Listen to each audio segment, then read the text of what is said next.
গুলির ফাঁসি চাই, স্বৈরাচারের ফাঁসি চাই, হাসিনার ফাঁসি চাই, আমার ভাইয়ের গুলির হত্যার ফাঁসি চাই, আমার কলিজার টুকরা ভাইয়ের হত্যার ফাঁসি চাই, স্বৈরাচারের ফাঁসি চাই, আওয়ামী লীগের ফাঁসি চাই।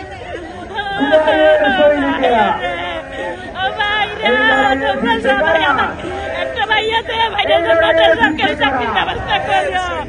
আমার ছোট ভাই গরিবের টুকরা তাহিদুল ইসলাম তাহিদ চলে গেছে, এখন একটা ভাই আছে, ভাইটার একটু খোঁজ খবর নিয়ে তোমরা চেষ্টা করে চাকরির ব্যবস্থা করো। আমার বেকার বর্তমানে, আমার বাবা মা অসুস্থ, আমরা 3 ভাই বোন আছি, সবাই ঘরের পরিবারের অসুস্থ। আমাদের একটু আপনারা সবসময় খোঁজ খবর নিয়ে স্বৈরাচারের ফাঁসি চাই, হাসিনার ফাঁসি চাই, আমার বাইরে আওয়ামী লীগের ফাঁসি চাই, স্বৈরাচারের ফাঁসি চাই, আওয়ামী লীগের ফাঁসি চাই, হাসিনার ফাঁসি চাই, স্বৈরাচারের ফাঁসি চাই। ভাই কিছু বলবো না, আমার বাইরে।